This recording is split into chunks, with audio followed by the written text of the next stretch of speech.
আগের ভিডিওতে আমরা চার্টে হ্যামার ক্যান্ডেল দেখতে পেলে কিভাবে ট্রেড করব তা শিখেছি। আজকের ভিডিওতে যে বাকি সিঙ্গেল ক্যান্ডেল স্টিক প্যাটার্নগুলো আছে তাদেরকে কিভাবে ট্রেড করতে হয় তা শিখব। তো ভিডিও শুরু করার আগে যারা একদম নতুন শিখছেন তাদেরকে বলি, আমি যেগুলো শেখাচ্ছি সেগুলো কিন্তু আপনাকে চার্টে বসে প্র্যাকটিস করতে হবে। প্রতিদিন অন্তত 20-30 মিনিট চার্ট দেখে ওই সিঙ্গেল ক্যান্ডেল স্টিক প্যাটার্নগুলো খুঁজুন। আর অলরেডি যারা ট্রেড করছেন প্রতিদিন 50 থেকে 100টা চার্ট দেখুন।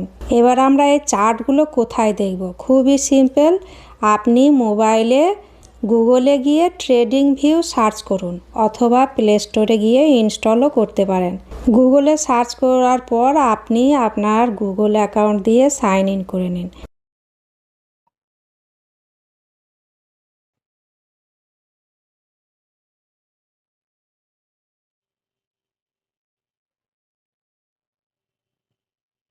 তারপরে এখানে সার্চ বটন যেটা দেখতে পাবেন সেখানে একটা কোম্পানির নাম লিখুন, যেমন ধরুন রিলায়েন্স।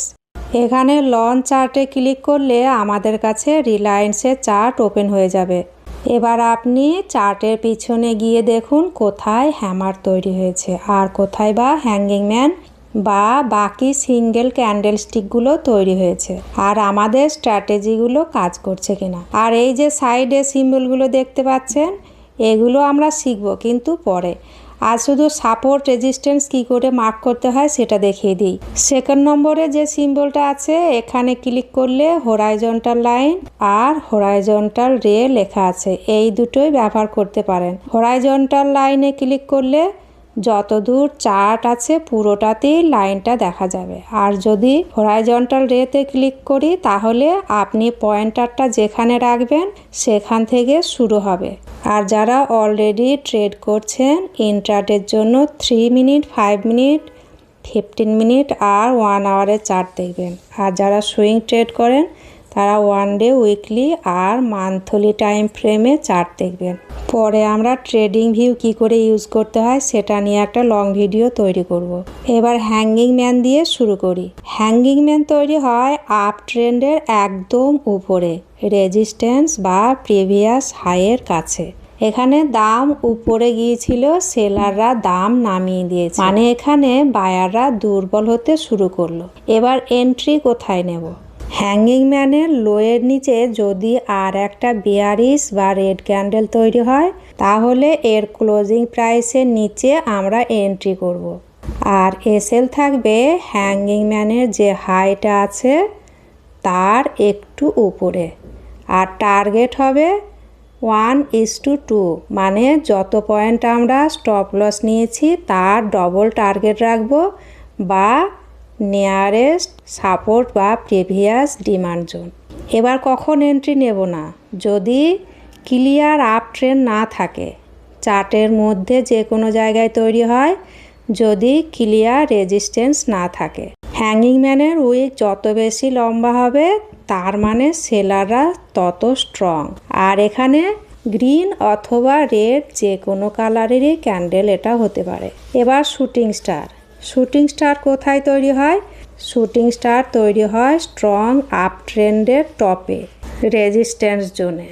এখানে বায়াররা দাম উপরে তুলেছিল কিন্তু সেলাররা রিজেক্ট করেছে। এর মানে হলো স্টক বা শেয়ারের দাম এখান থেকে নিচের দিকে নামবে বা প্রাইস কমে যাবে।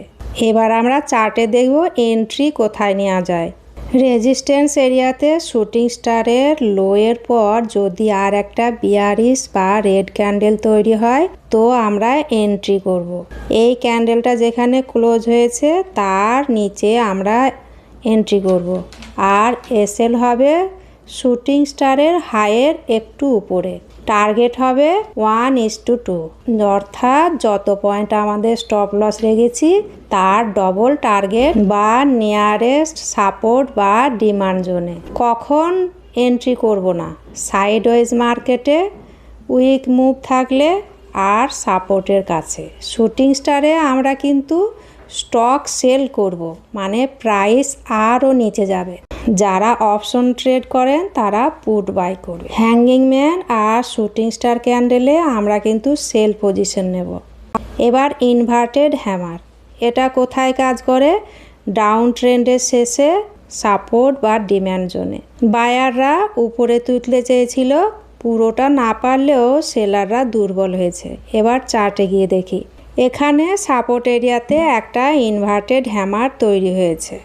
এর হাই ভাঙার পর যদি একটা বুলিশ ক্যান্ডেল তৈরি হয়, তাহলে আমরা এই বুলিশ ক্যান্ডেলের ক্লোজিং প্রাইসের উপরে এন্ট্রি করব।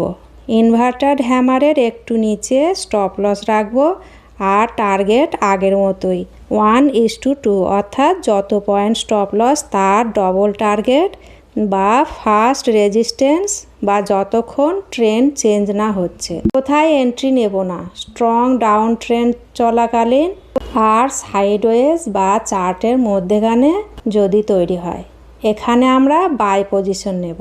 ক্যান্ডেলের কালার রেড বা গ্রিন দুটোই হতে পারে। ভিডিওটা যেহেতু একটু বেশি লম্বা হয়ে যাচ্ছে, সেই জন্য এর বাকি অংশটা আগামীকাল রাত 9টার সময় পোস্ট করব। এই ভিডিওটা শুধুমাত্র শিক্ষামূলক উদ্দেশ্যে তৈরি, এখানে কোনো বাই বা সেল পরামর্শ দেওয়া হয় না।